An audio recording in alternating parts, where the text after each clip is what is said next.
Mexicans being the true Israelites? Or who here knows what an Israelite is? Nah?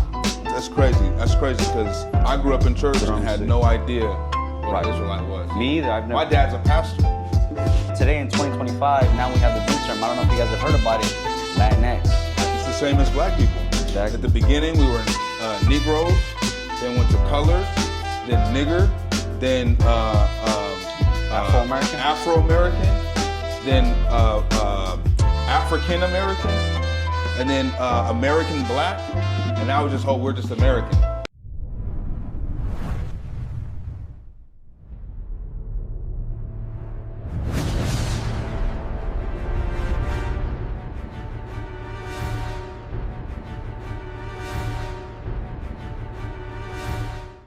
Right? No, yeah, definitely.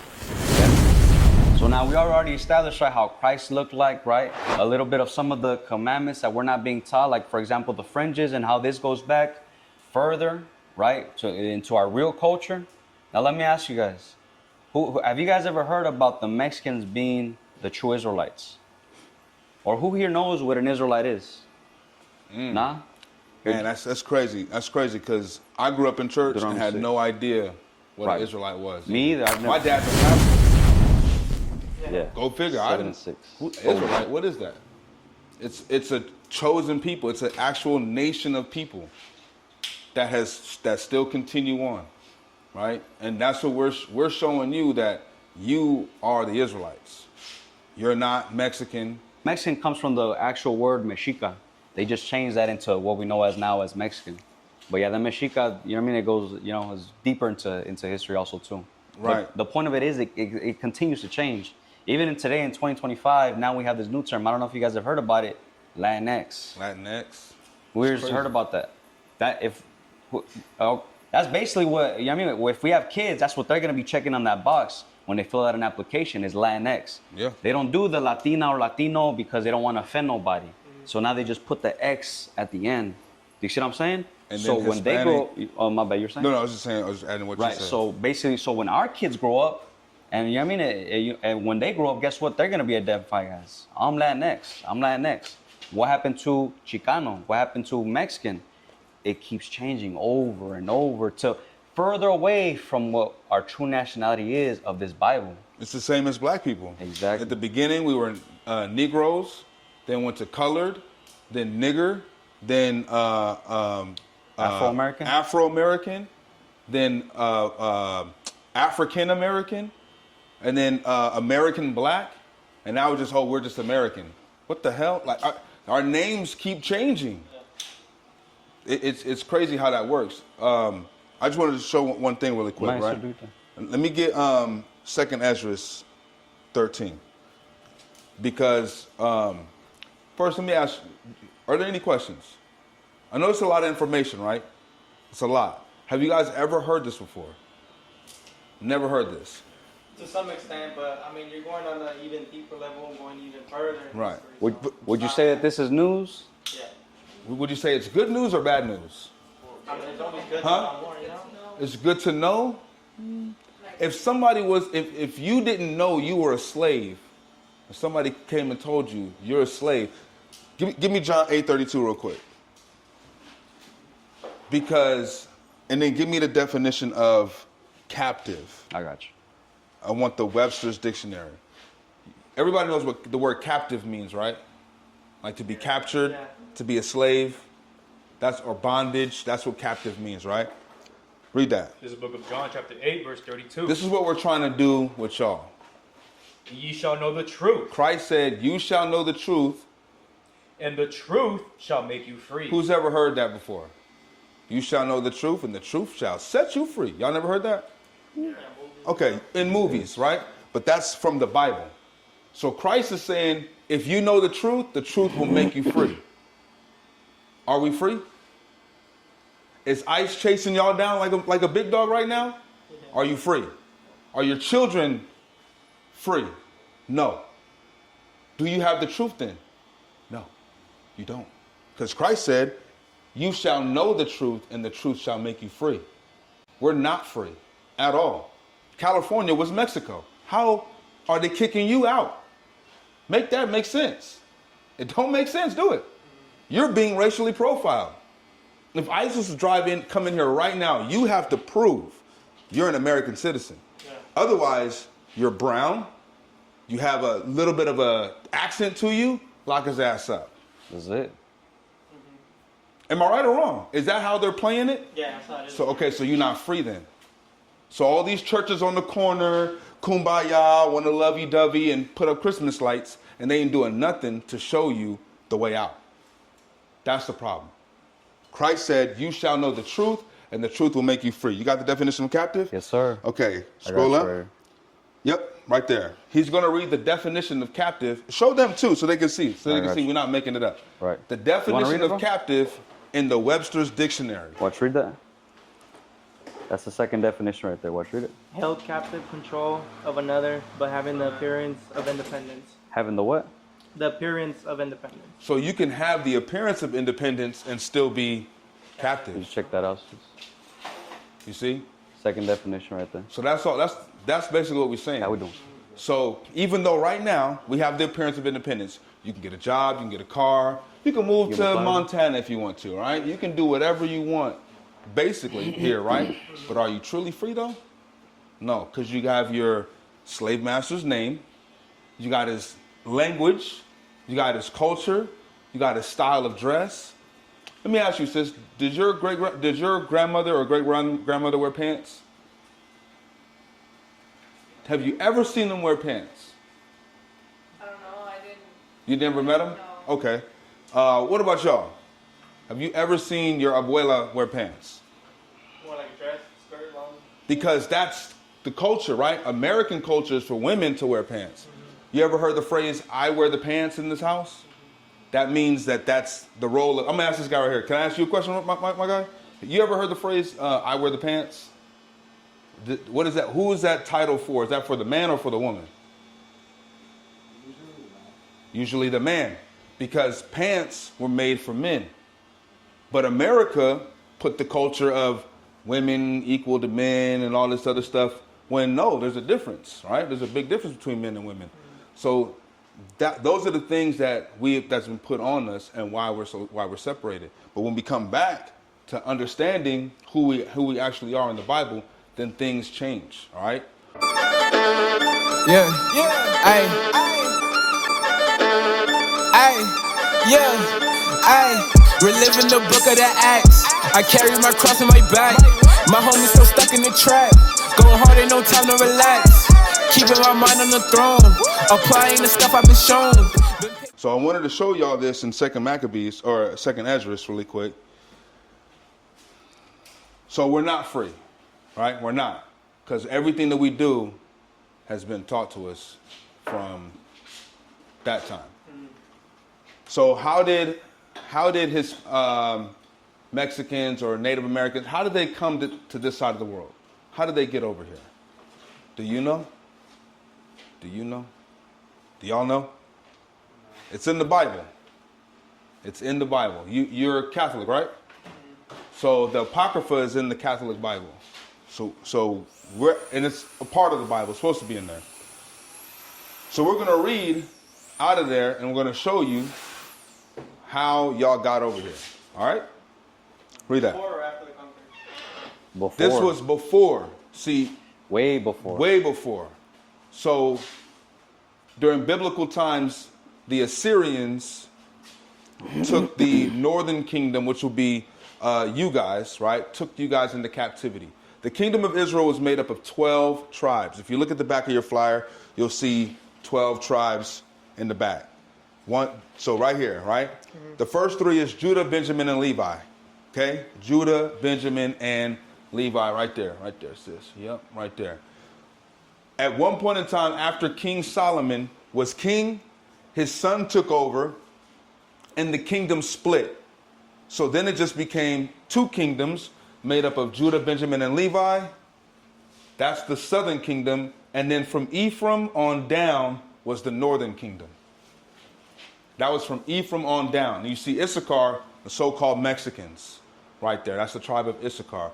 So the kingdom of Israel was made up of 12 tribes. In the Bible, when you read 2 Kings or 1 Kings chapter 12, it's split. And then from that point on, the Assyrians came and took the northern kingdom as slaves. They took them captive. Shortly after that, the southern kingdom was taken over by the Babylonians. All right, so we're going to read about when you guys were enslaved to the Assyrians and when you guys were let go from their slavery. And the Persians came and gave you freedom. We're going to read about what you did when the Persian Empire, Persian and Mede Empire, came into play and gave y'all your freedom. Let's read that. This is the book of 2nd Ezra, chapter 13, verse 40. Those are the 10 tribes which were carried away prisoners. Those are the 10 tribes. Now, we just read about these tribes right here. There's 12, but remember, there was a split. So it's these tribes here, all the rest of them. Okay, those are the 10 tribes that were led away captive. Go ahead. Out of their own land in the time of Hosea the king. In the time of Hosea the king. You read about that in the Bible. I suggest y'all actually read it. Like, go through and read your Bible, because churches are not teaching the history. Go ahead. Whom Salmanasar, the king of Assyria, led away captive. Salmanassar, the king of Assyria, led y'all away captive during that time. All right, go ahead. And he carried them over the waters. And so came they into another land. So he carried them over the water, and he took them into another land. They went in, if you're taken into slavery over the water, you're carried in slavery on what? A boat. So it wasn't just us that went into slavery on ships, and it wasn't just during 1619. Slavery on ships happened in the Bible many, many times to the children of Israel. Okay? Let's keep it going. Go ahead. But they took this counsel among themselves. And they would leave the multitude of the heathen and go forth into a further country. So when the Persians came, the northern kingdom, the 10 tribes, they took counsel with themselves. They all got together. They said, what are we going to do? We got freedom. We can leave or we can stay here. They said, we're going to go to a country where never mankind dwelt. Now, I want y'all to think about it. Europe, people dwelt there during the time of the Bible, right? Yeah. Asia, people dwelt there during the time of the Bible, right? Africa, people dwelt there during the time of the Bible, right? Did people dwell in America during the time of the Bible? No, it's totally disconnected from everything. So when they say, read it again, they took this counsel. But they took this counsel among themselves, and they would leave this multitude of the heathen and go forth into a further country. Go to a further country. I got you right here. Where never mankind dwelt. Where never mankind dwelt. So what place during that time, thousands and thousands of years ago, was there that never mankind dwelt? My man. The Americas. The Americas. North and South America. That's in the Bible. Let's read on. Verse 42. That they might there do what? Keep their statutes. Keep their what? Statutes. Like these. They might keep their commandments, the statutes that God gave them. Because over here they were in Israel, they was messing up. God punished them. They went into slavery. So they're like, all right, we're going to leave and we're going to go do our own thing, but we're going to keep the commandments over there. Okay? But did they? No. But they kept some of them, like fringes, like unleavened bread. Y'all call them tortillas today. But that's unleavened bread. That's right. Biblical. Tortillas de harina? Yeah. Tortillas de harina? Who likes what about you? You like tortillas de harina? Yeah? See? That's unleavened bread right there. Unleavened bread. But these are commandments that we kept, things that we just kept a part of us, right? Read on. Which they never kept in their own land. Because they didn't keep the commandments in their own land. That's why they got punished. That's why y'all got punished. That's why we got punished. Go ahead. And they entered into Euphrates. So they went into the Euphrates by the narrow passage of the river, right? This took time. They made ships, and they all packed themselves into ships and went into this further country. Go ahead. By the narrow passages of the river. For the Most High then showed signs for them and held still the flood, and they were passed over. So they went past the Horn of Africa. Go ahead. For through that country there was a great way to go. There's a long way to get to that point. Namely, of a year and a half. It took a year and a half to get there. Okay? In the same region is called Arsarit. So this place, biblically, is called Arsarit. Now, remember earlier we were talking about Christopher Columbus, right? My man, you know about Christopher Columbus? Okay. Now we're going to read in the Jewish Encyclopedia about Christopher Columbus. These are things they don't teach us in school. All right, read that. Right. This is the Jewish inside. I have it. Matter of fact, I have it on my phone too. Who want to read it? I'll let you read it. No, he's going to read it, but I want you to read along. So you could tell we're not lying. We're not BSing you. All right? Yeah, go ahead. Sir. Okay, so this is the Jewish encyclopedia definition for Arcereth. Uh-huh. It says, the name of the land beyond the great river far away from the habitation of man. So we just read about Arcereth, right? That's where the northern kingdom fled at. We just read about it. So it says that this is the land that the northern kingdom was going to go to. Go ahead. In which the 10 tribes of Israel will dwell, observing the laws of Moses until the time of the restoration, according to 6 Esdras. Second Esdras. 2nd Esdras. 1340. Go ahead. 1340, right? Uh-huh. Columbus identified America with this land. So Arcereth was known as what? America. And who knew that? Columbus. Christopher Columbus was looking for the Israelites. He wasn't looking for herbs and spices. How white folks looking for herbs and spices and they still can't cook? Come on. That don't even make sense. It don't take that long to find herbs and spices. He was looking for the Israelites. Right. And he found them. Matter of fact, he took a Hebrew interpreter with him named Luis de Torres. He took a Hebrew interpreter with him. You got the I got the book right here. Yeah, we can read that. Watch. But watch this. This is from another book. This book is So called. Go ahead. So I took a screenshot of this book. Anybody can get it, right?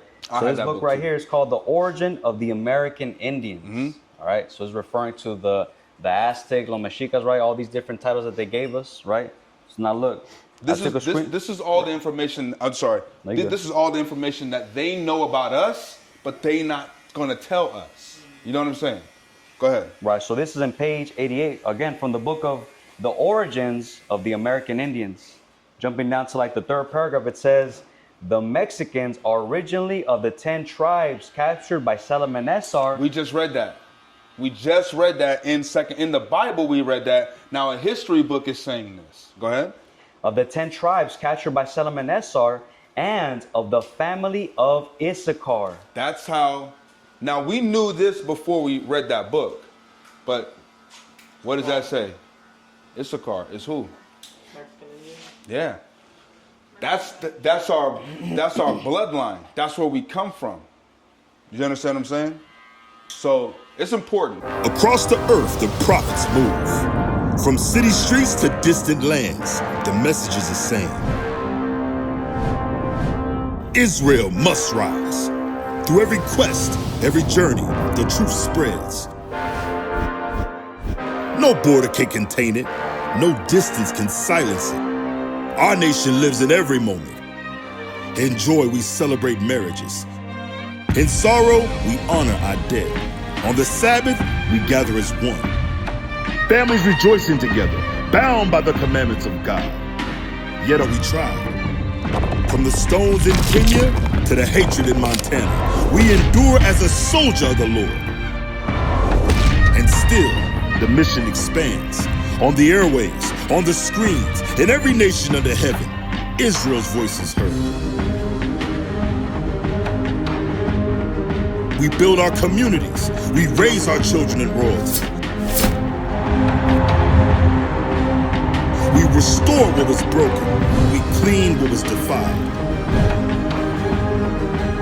We show the world who we are.